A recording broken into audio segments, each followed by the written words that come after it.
जय हिंद दोस्तों। जैसे कि आपके सामने एक दस्तावेज दिख रहा है। ये दस्तावेज एनुअल कवाला या विक्रय पत्र या सेल डीड कहते हैं। ये कवाला जो है वो 4 प्रकार का होता है। एक नंबर में विक्रय पत्र एनुअल कवाला, दूसरा नंबर में दान पत्र कवाला, गिफ्ट कवाला, इंग्लिश में गिफ्ट कवाला कहते हैं। 3 नंबर में वसीयतनामा कवाला, जैसे इंग्लिश में विल डीड कहते हैं। चौथा नंबर कवाला होता है तसीम या बंटवारा नामा, इंग्लिश में इसको कहते हैं प्रॉपर्टी डिवाइड। ये कवाला 4 प्रकार का होता है। कवाला में पढ़ने का नियम देखिए, फर्स्ट में यहाँ लिखा रहता है सीरियली नंबर, यहाँ लिखा रहता है डीड नंबर जिसको कहते हैं दस्तावेज संख्या या बुक नंबर। उसके बाद नीचे में लिखा रहता है क्रेता विक्रेता। विक्रेता जो होता है, जो विक्रेता है वो विक्रेता का नाम लिखा रहता है, उसका एड्रेस लिखा रहता है, वह कहाँ का निवासी है वो लिखा रहता है, और उसके बाद उसका पैसा क्या है वो लिखा रहता है। उसके बाद रहता है क्रेता। क्रेता जो जो ज़मीन खरीदने वाला रहता है उसको क्रेता कहते हैं। तो क्रेता जो है वो क्रेता जो 4 आदमी का मिल करके अगर ज़मीन ले रहा है तो चारों का नाम रहेगा, चारों का पिता जी का नाम रहेगा, उसके बाद जाति लिखा रहेगा, उसके बाद पैसा लिखा रहेगा कि वो क्या करता है, यानी उसका करने का सोर्स जरिया या कमाने का जरिया क्या है वो लिखा रहता है।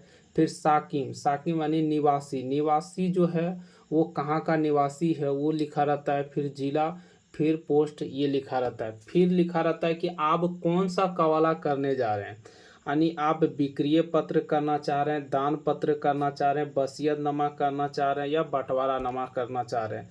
तो चारों में से एक खंड का नाम यहाँ लिखा रहता है।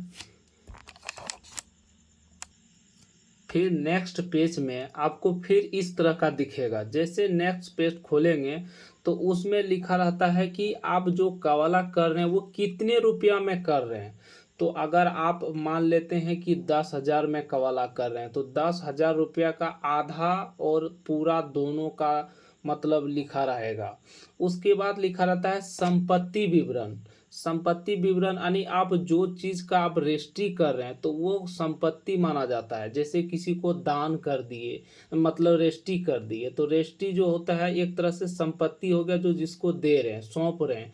तो उसमें लिखा रहता है मवेशी जितना रकबा है वो लिखा रहेगा। उसके बाद ये फिर कितना बीघा कट्ठा में लिखा रहेगा। फिर लगी के हाथ से लिखा रहेगा।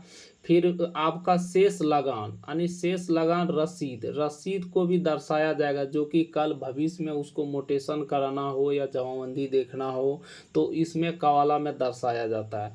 उसके बाद आपको लिखा रहेगा कि ये जो ज़मीन है, जो ज़मीन आप बिक्री कर रहे हैं या खरीद रहे हैं वो ज़मीन आखिरी में है कहाँ, तो उसका एड्रेस रहेगा, ज़मीन का एड्रेस। तो ज़मीन में मौजा लिखा रहेगा, टोला लिखा रहेगा, थाना नंबर लिखा रहेगा, उसके बाद थाना संख्या लिखा रहेगा, तौजी नंबर लिखा रहेगा, ये सब आप जमाबंदी नंबर लिखा रहेगा, ये सब आप संपत्ति विवरण में लिखा रहेगा। उसके बाद बारी आता है दोस्त कि खाता। खाता जैसे कि आपका 2 तरह का खाता अभी कवाला में चढ़ाया जाता है, एक रिविजनल सर्वे, एक क्रेस्टल सर्वे। तो रिविजनल सर्वे ऊपर में लिखा रहता है, क्रेस्टल सर्वे नीचे में लिखा रहता है, जिसको CS और RS के रूप में दर्शाते हैं, लेकिन इसमें नहीं दर्शाया है। जैसे कि रिविजनल सर्वे 32 है और क्रेस्टल सर्वे 8 है। इस तरह से उसका फिर खेसरा लिखा रहेगा, खेसरा के जगह पे एकड़ या डिसमिल जो भी है वो लिखा रहेगा। फिर आपका चौहद्दी, चौहद्दी में जैसे है कि निजी विक्रेता, तो जो बेच रहा है वो हो गया उत्तर में। फिर दक्षिण में खरीदार, तो जो खरीद रहा है वो खरीदार हो गया। पूरब में निजी विक्रेता यानी जो पूरब में बेच रहा है वही खुद है। फिर पश्चिम में कह रहा है सड़क, तो सड़क जो आखिरी निवास के लिए सड़क है वो सड़क दर्शा देना है। उसके बाद लिखा रहता है कि कितना रकबा आप जोड़ने के बाद खेसरा में होता है। तो जैसे इसमें लिखा है 14 डिसमिल 250 वर्ग करी, तो आपको शब्द में भी लिखा रहेगा, अंक में भी लिखा रहेगा कि 14 डिसमिल 250 वर्ग करी हमने इसको क्रेता को हमने बेच रहा है। बस। जय हिंद दोस्तों।